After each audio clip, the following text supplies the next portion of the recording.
culturally emotional people are sensitive, but.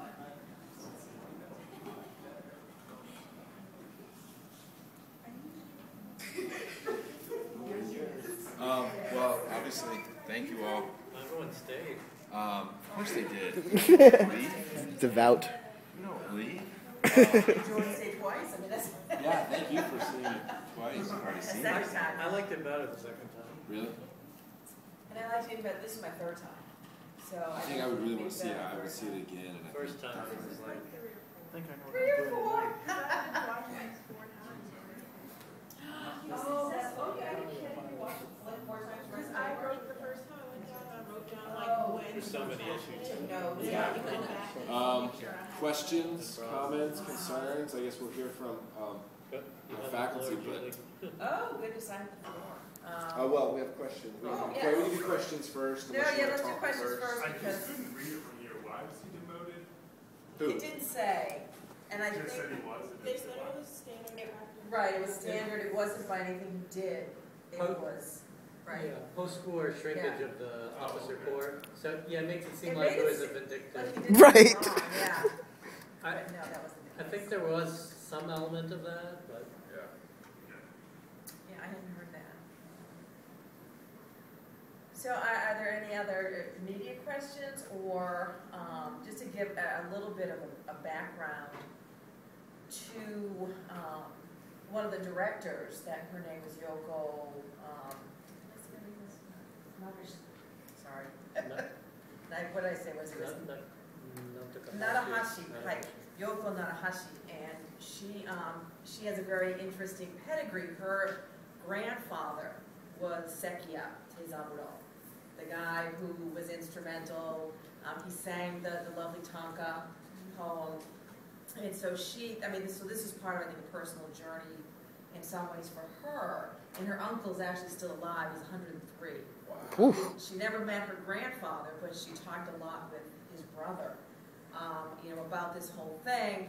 And she feels personally invested. And one of the interesting things that she says she did not put in the film, a couple of things. She comes from quite a well-heeled family, obviously. Her mother was friends with the emperor's cousins.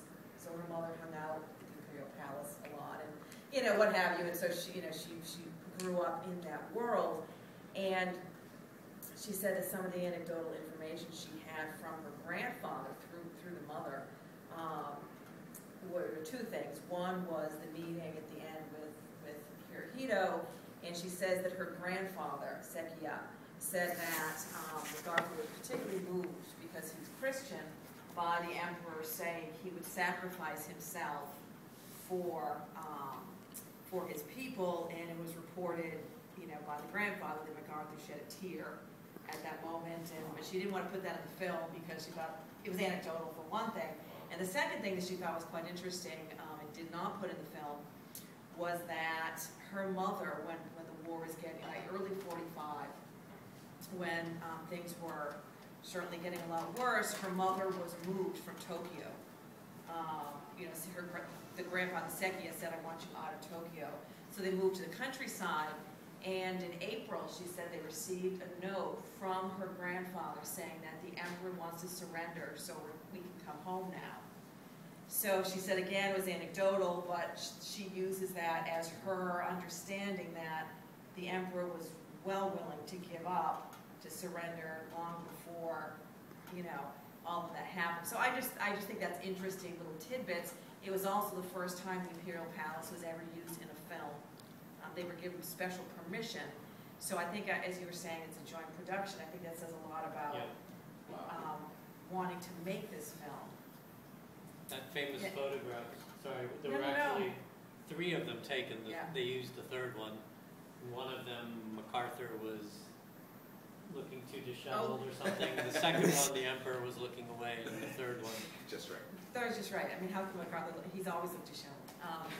And there was another piece in the Dower about how it was even a lot less formal than that, MacArthur knew the emperor loved to smoke, and MacArthur himself never smoked a cigarette, but he lit his own cigarette and then lit the emperor, just to show the emperor, hey, let's smoke.